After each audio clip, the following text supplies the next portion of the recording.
Market లో invest చేసి మీ డబ్బులు డబుల్ చేసుకోవాలనుకుంటున్నారా? సుందరరామిరెడ్డి గారి లైవ్ సెమినార్ కి అటెండ్ అవ్వండి.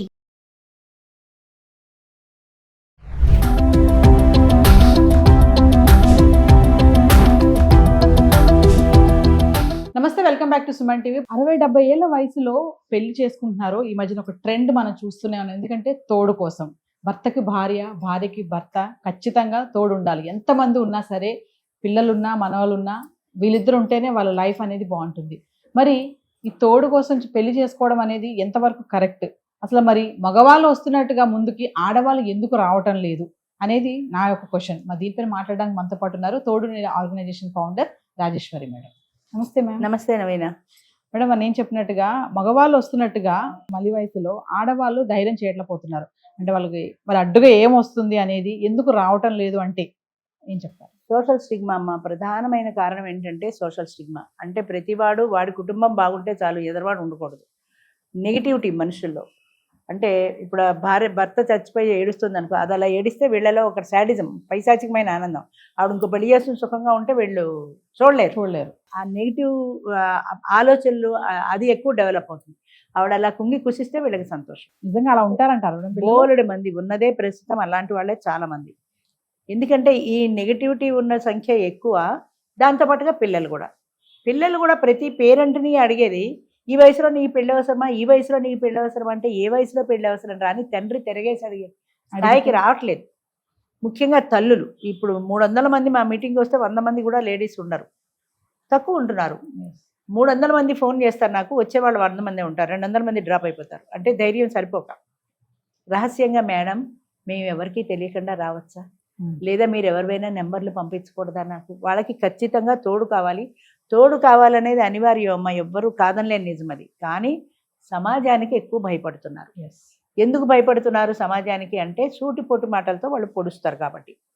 వాళ్ళు పొడిస్తే నేననేది ఏంటంటే, మీరు ధైర్యంగా ఎదిరించే స్థాయికి రండి. నేను అలాంటి ఒంటరి మనిషిని, మరి నేనెలా ఇలాంటి స్థాపించగలిగాను? నాకు ధైర్యం ఉంది కాబట్టి. నాకు బంధువులు దూరం అయ్యారు, స్నేహితులు దూరం అయ్యారు, చాలామంది దూరం అయ్యారు, బట్ నేను ఎవరిని కేర్ చేయాల. నా కార్యక్రమం జరగడమే నాకు ముఖ్యం. మీరు అర్థం చేసుకోలేకపోతే దూరం అయిపోతే వెళ్ళిపోండి, నాకు అవసరం లేని వాళ్ళు నాకు కూడా అవసరం లేదు అనే కాన్ఫిడెన్స్ మీలో ఎందుకు క్రియేట్ కాదు? ఇప్పుడు మా మీటింగ్ ఉంది, మీటింగ్ వస్తారు, ఒక ఆయన ఎవరో ఆవిడ టోకెన్ నెంబర్ అడుగుతాడు, ఆవిడతో మాట్లాడతాను, ఆవిడ లేవదు. లేస్తే అందరి కళ్ళ పడతానని భయం.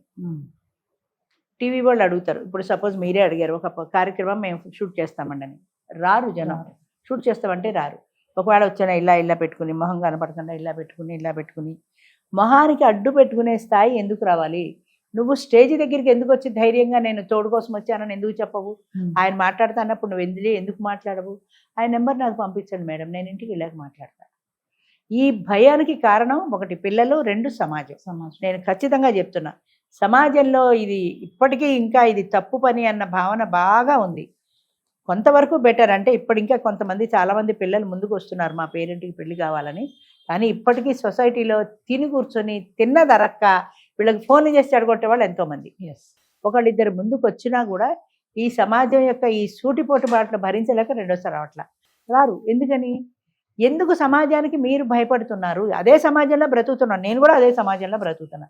నేను ఇంత ధైర్యంగా ఇంత కార్యక్రమం చేస్తున్నప్పుడు మీరు ఒక్కళ్ళు ఎందుకు భయపడతారు? మా జీవితం మా ఇష్టం అని మీరు ఎందుకు మాట్లాడలేరు? మీరు ఇష్టపడ్డారు, పెళ్లి చేసుకున్నారు.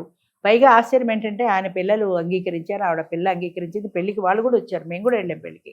ఆయన పిల్లలు వచ్చారు, ఆవిడ పిల్లలు వచ్చారు. మీ పిల్లలు, మీ కుటుంబం అంగీకరించినప్పుడు ఫోన్ కిస్కా కొట్టడం సమాజం గురించి మీకేంటి? మీ జీవితాల్లో మీ పిల్లలు ముఖ్యం, మీ కుటుంబం ముఖ్యం. మీ కుటుంబం యాక్సెప్ట్ చేశారు, మీరు బ్రతకలేరా ఈ సమాజంలో? వాళ్ళు లేకపోతే, వాళ్ళు చుట్టాలు రాకపోతే బ్రతకలేరా? అంటే పిల్లలకి ఇక్కడ స్వార్థం అనుకోవచ్చా మేడం? నీ తల్లి గురించి నువ్వు ఆలోచించడం లేదు, ఎంతసేపు నీ స్వార్థం, నిన్ను చూసుకోవాలి, ఆవిడ బయటకు వెళ్తే నీ ఒక ప్రెస్టేజ్. చాలా వరకు సమాజానికి భయమే అది కూడా. అడిగితే ఎరా మెమ్మ పెళ్లి చేసుకుందిగా అంటారేమో అని భయం.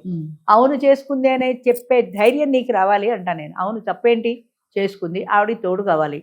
ఒక ఆయన 65 ఏళ్ళు, ఒక ఆమెకు 59 ఏళ్ళు. వాళ్ళిద్దరూ మాట్లాడుకున్నారు, పెళ్లి చేసుకోవాలనుకున్నారు. ఆమె క్రిస్టియన్ అనుకుంటా, వినాయకుడి గుడిలో పెళ్లి చేసుకున్నారు వాళ్ళు. దానికి మా మెంబర్స్ ఎవరో ఒకళ్ళో ఇద్దరు వెళ్ళారు తోడు. ఆయన నాగేశ్వరరావు అనుకుంటా, ఆయన పేరు నాగేశ్వరరావు. వెళ్ళారు, సరే పెళ్లి చేసుకున్నారు. ఆవిడ బ్యాగ్ సర్దుకుని వచ్చింది ఇంటి దగ్గర నుంచి, పెళ్లి చేసుకుని ఆయనతో పాటు వాళ్ళ ఇంటికి వెళ్ళిపోయింది. ఆమెకు ఒక కొడుకు ఒక కూతురు ఉన్నారు, పెళ్లి కావాల్సిన వాడు 25 ఏళ్ళ కొడుకు, ఇంకా 20 ఏళ్ళు 22 ఏళ్ళతో కూతురు ఉన్నారు. వాళ్ళకి చెప్పలేదు ఆవిడ. ఎందుకు భయపడింది? ఎందుకు భయం? నేను చేసుకుంటాను అంటే పిల్లలు ఒప్పుకోరేమో, పిల్లలు ఏమంటారు అని చెప్పా పెట్టకుండా ఏదో ఊరికెడుతున్నా అని చెప్పి 2 జతల బట్టలు సర్దుకొని వచ్చేసింది.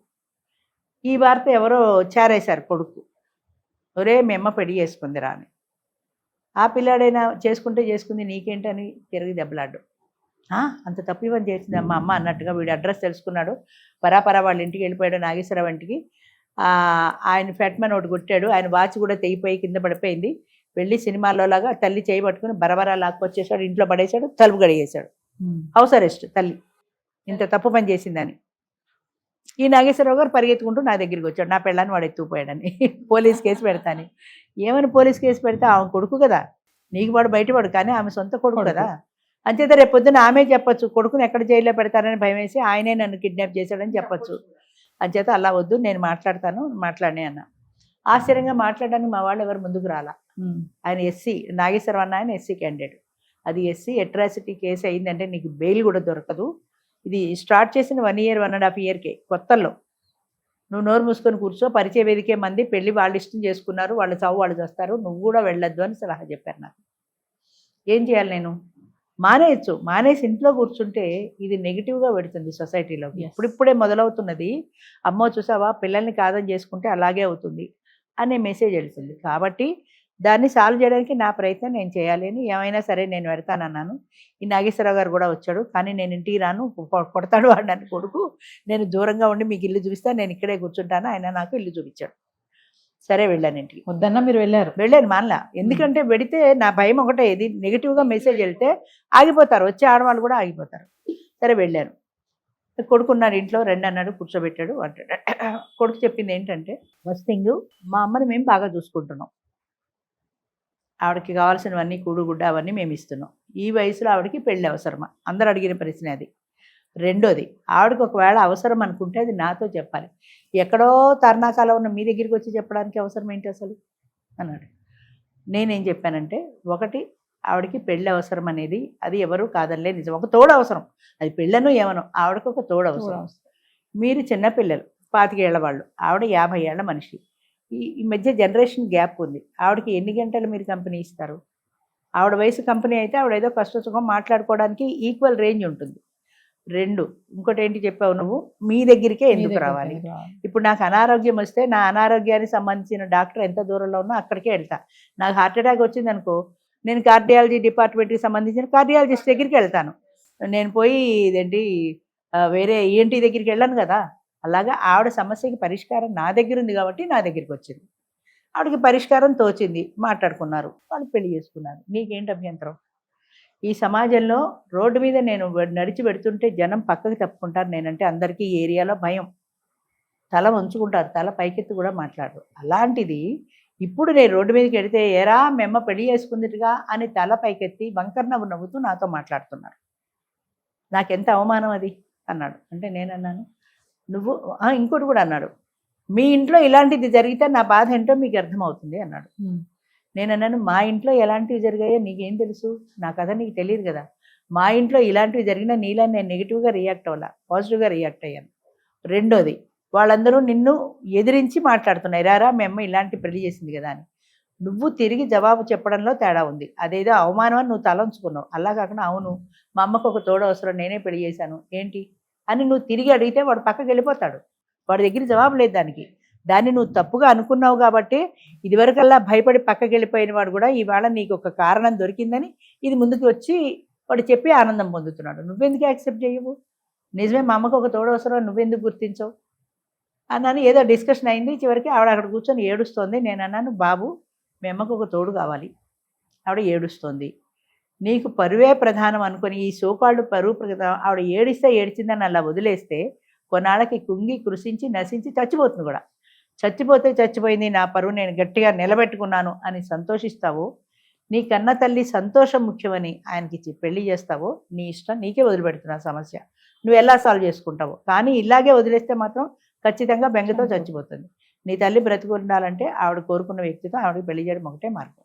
లేదంటావా వదిలేసేయి, నీ తల్లి నీ ఇష్టం. ఇది చెప్పడానికే నేను వచ్చానంటే మీ ఇష్టం వచ్చినట్టు చేసుకోండి, కావాలంటే తీసుకెళ్ళిపోండి అన్నాడు. నేను ఎందుకు తీసుకెళ్తా, నాకేంటి అవసరం, నువ్వు ఎక్కడి నుంచి కొట్టి తీసుకొచ్చావో అక్కడ పంపించు. వాళ్ళిద్దరూ కోరుకుంటున్నారు, ఆవిడ చెప్తోంది కదా నాకు ఆయన కావాలి అని, ఆయన ఆవిడ కావాలంటున్నాడు.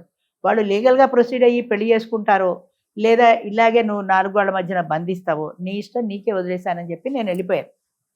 వెళ్ళిపోయిన తర్వాత కొన్నాళ్ళకి ఆవిడ నాకు ఫోన్లు అక్కడి నుంచి, అమ్మ నేను లేకపోతే తిండి కూడా తినండి, నాగేశ్వరరావు సరిగా తిన్నాడో లేదో. ఈవిడ పెళ్ళి ఒక్కరోజు ఉంది ఆయన దగ్గర, 59 ఏళ్ళు ఇద్దరు విడిగానే ఉన్నారు. ఈ ఒక్కరోజు పరిచయంలోనే నేను లేకపోతే నేను తిండి కూడా తినడన్న భావన నీకు ఎందుకు వచ్చింది, ఆయన మీద ప్రేమ, అంతే కదా. ఆయన ఫోన్లు అక్కడి నుంచి, అమ్మ ఏమి ఏడుస్తోందో నా కోసం అది అని ఆయన, దాన్ని మరి ప్రేమ అనాలా ఏమనాలి. సరే ఏమైతే 4-5 రోజులు అయింది, ఈమె ఇలాగే తాళం వేసే ఉంది ఇంట్లో, ఈవిడకి ఉండలేకపోయింది ఆయన్ని చూడకుండా. అందుకని కొడుకు ఫ్రెండ్ ఎవరో వస్తే వాటితో చెప్పి తాళం తీయించుకొని పారిపోయింది ఇంట్లోంచి. దాన్ని ఇప్పటి భాషలో చెప్పాలంటే లేచిపోయింది, 50 ఏళ్ల వయసులో లేచిపోయింది. అలా చెప్పడానికి కూడా నేను సిగ్గుపడ్డాను, ఎందుకంటే అది ఆ పిల్లలు అర్థం చేసుకోలేదు కాబట్టి ఆవిడ తోడు కావాలనుకుంది, వెళ్ళిపోయింది. ఆయన దగ్గరికి వెళ్ళిపోయింది మొత్తానికి. అమ్మయ్య వచ్చేసింది కదా అనుకున్నాడు. వాళ్ళిద్దరు కలిసి ఏం చేశారంటే శ్రీకాకుళం పారిపోయారు. ఇక్కడ ఉంటే మళ్ళీ కొడుకు వస్తాడు, తంతాడు, తీసుకెళ్తాడని. వాళ్ళు శ్రీకాకుళం పారిపోవడానికి డబ్బు సహాయం చేసిన వాడు నాగేశ్వరరావు గారిని, మా మెంబరు, SBI రిటైర్డ్ మేనేజర్ ఆయన దగ్గరికి వెళ్ళారు వీళ్ళు. బాబు మా అబ్బాయి ఇలా వెంటబడి వస్తున్నాడు, వాడి నుంచి మేము పారిపోవాలి, అడ్రస్ తెలియకుండా ఎక్కడికి వెళ్ళిపోతామో మాకు కొంచెం ఆర్థిక సహాయం చేయాలంటే అర్జెంటుగా చేతిలో ఒక 10,000 ఉంటే ఆ 10,000 వాళ్ళ చేతిలో పెట్టి పారిపోండి అన్నాడు ఆయన కూడా. వీళ్ళకి ఆయన సహాయం, మొత్తం మీద పారిపోయారు. ఎక్కడికి వెళ్ళారో నాకు కూడా తెలియదు. ఆ కొడుకు నన్ను కూడా అడగలేదు, వాడికి నేనే పంపించేసి ఉంటాను అనుమానం వచ్చి ఉంటుంది, నన్ను అడగలేదు. సరే ఏమైపోయిందో తెలియదు. అప్పుడు నేను భోపాల్ సీనియర్స్ అది హెల్పేజ్ ఇండియా ట్రైనింగ్లో ఉన్నాను. ఉండగా అక్కడికి అమ్మాయి ఫోన్ చేసింది. 3 నెలలు అయింది అప్పటికి. అమ్మ 3 నెలలు అయింది, మేము ఇలాగా శ్రీకాకుళం ఏరియాలో తలదాచుకున్నాం, కానీ ఎన్నాళ్ళు ఇలాగా దాక్కుంటాం. ఆయన ఏదో ఇక్కడ కాంట్రాక్ట్ బిజినెస్ చేస్తున్నాడు, ఆ బిజినెస్ వదులుకొని వచ్చాడు, ఈ 10,000తో ఎన్నాళ్ళు బతుకుతాం మేము. అంచేత మేము తప్పో రైటో మేము పోరాడడానికి సిద్ధపడ్డాం, మేము హైదరాబాద్ వచ్చేస్తాం, మేము పోరాడాలనుకుంటున్నాం అంది. తప్పకుండా అమ్మ, మేము అంతకంటే ఏం కావాలి, మీరు ధైర్యంగా వచ్చేయండి అన్నాను. సరే వచ్చేసారు హైదరాబాద్. వచ్చేస్తున్నామని పిల్లలు కూడా ఇన్ఫామ్ చేశారు, మేము వస్తున్నాము, మేము వేరే కాపురం పెట్టుకుంటాము, మీరు వచ్చి కలిసారా సంతోషం, లేదంటే మీ దారి మీది మా దారి మాది అని చెప్పారు. ఈ 3 నెలల్లో పిల్లలకు కూడా తల్లి లేని లోటు తెలిసి వచ్చింది. తల్లి మీద ప్రేమతోటి, తల్లిని మిస్ అయ్యామన్న బాధతోటి వాళ్ళు కూడా యాక్సెప్ట్ చేశారు. 3 నెలలు పట్టింది వాళ్ళు తిరిగి అంగీకరించడానికి. సరే వాళ్ళు మొత్తం మీద పిల్లలు ఆవిడ కలిశారు, కథ సుఖాంతమైంది. ఆయన పెళ్లికి ముందు ఆవిడకి ప్రామిస్ చేశాడు, నాకు 2 పిల్లలు ఉన్నారు, బాధ్యత ఉంది అంటే నీ కొడుకుకి ఉద్యోగం చూడడం, నీ కూతురికి పెళ్లి చేయడం బాధ్యత నేను చూసుకుంటాను అని. అలాగే ఆయన కూతురికి పెళ్లి చేశాడు, కొడుకు ఉద్యోగ ప్రయత్నం కూడా చేశాడు రైల్వేలో. తర్వాత ఏమైందో నాకు తెలియదు. ఆ కూతురికి ఒక పిల్లాడు కూడా పుట్టాడు, అంటే మనవాడు కూడా వచ్చాడు. Now they are happy. ఆ తర్వాత వాళ్ళతో కాంటాక్ట్ లేను నేను. సో ఏ వయస్సులో 59 ఏళ్ళు ఆవిడకి, 65 ఏళ్ళు ఆయనకి, ఏ బంధం వాళ్ళిద్దరిని కలిపింది? దాన్ని ప్రేమను, ఇన్ఫాక్చుయేషన్ అను, మోహమను, ఏమను. కానీ ఆ దానికోసమని ఆవిడ హౌస్ అరెస్ట్ అనుభవించింది, ఆయన బాధలు అనుభవించాడు. ఇన్ని బాధలు ఎవరి కోసం పడ్డారు? తోడు కోసమే కదా. ఆ తోడుతో వాళ్ళు సుఖంగా ఉన్నప్పుడు మీకు వచ్చిన నష్టం ఏంటి? ఈ సమాజానికి వచ్చిన నష్టం ఏంటి? వాళ్ళ బతుకు వాళ్ళు బతుకుతున్నారు, మీరేం సాయం చేయట్లా. పోనీ మీరు సాయం చేయండి, ఆయనకి బాగాలేదు, 10 రోజులు వెళ్ళి సేవ చేయండి, ఒక్కళ్ళు చేస్తారా?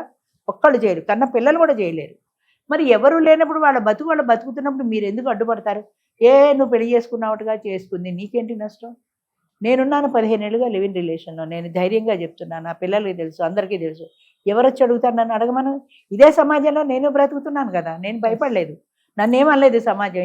ఈ రోజున మీ ముందు నుంచొని ఇన్ని కార్యక్రమాలు నేను చేయగలుగుతున్నానంటే ఆ కాన్ఫిడెన్స్, నా మీద నాకున్న ధైర్యం, నేను చేయగలను ఏదైనా. నాతో మాట్లాడడం మానేసిన వాళ్ళు చాలామంది ఉన్నారు, మానేశారు, ఐ డోంట్ కేర్. అలాంటి వాళ్ళని నేను లక్ష్య పెట్టను అనుకున్నాను అంతే. నేను అక్కర్లేదు అనుకున్నవాళ్ళు నాకు కూడా అక్కర్లేదు, నేను నమ్మిన నిజం ఒకటే. నేను వద్దు అనుకున్న వాళ్ళు నాకు కూడా అక్కర్లేదు. మాట్లాడితే మాట్లాడతారు, లేకపోతే పోతారు, నాకేంటి, నా జీవితం నాకుంది. మెయిన్ నా పిల్లలు ఒప్పుకున్నారు, ఆల్ ఆర్ హ్యాపీ, అంతే. మిగతా వాళ్ళతో నాకు సంబంధం లేదని మానసికమైన ధైర్యం వస్తే ఎవరైనా పని చేయగలరు. ఈ సమాజం సగం కారణం, పిల్లలు సగం కారణం. వీళ్ళు ముందుకు రాలేకపోవడం. అంచేత స్త్రీలు కూడా ఇప్పటికీ వెనకబడే ఉన్నారు. ముఖ్యంగా స్త్రీలు ఎమోషనల్గా చాలా రిలేషన్గా ఉంటారు కాబట్టి పిల్లలతో తెగతెంపులు చేసుకోవడానికి ఇష్టపడరు. నువ్వు వాడిని పెళ్లి చేసుకున్నావు అంటే మా ఇంటికి రావద్దు అంటాడు కొడుకు, నువ్వు చస్తే నేను స్నానం చేసేసానంటది కూతురు, దాంతో భయపడతారు. ఇలాంటి భయాలు వదులుకున్న నాడు ఏ ఆడదైనా ముందుకు రాగలదు. కాకపోతే ఎన్నుకునే వ్యక్తి సరైన వ్యక్తి అయి ఉండాలి. అది కూడా సగం కారణం. అంటే నేను ఎన్నుకున్న వ్యక్తి సరైన వాడు కాకపోతే అటు పిల్లలు రానివ్వక ఇటు వీడు చూడక రెండింటికి మధ్య నలిగిపోతానని భయం ఎక్కువ ఆడదనుకుంటుంది. అంచేత ఆ ఎన్నుకున్న వ్యక్తి సరైన వ్యక్తి అయినప్పుడు నువ్వు ధైర్యంగా ముందుకు అడిగేయచ్చు. Thank you.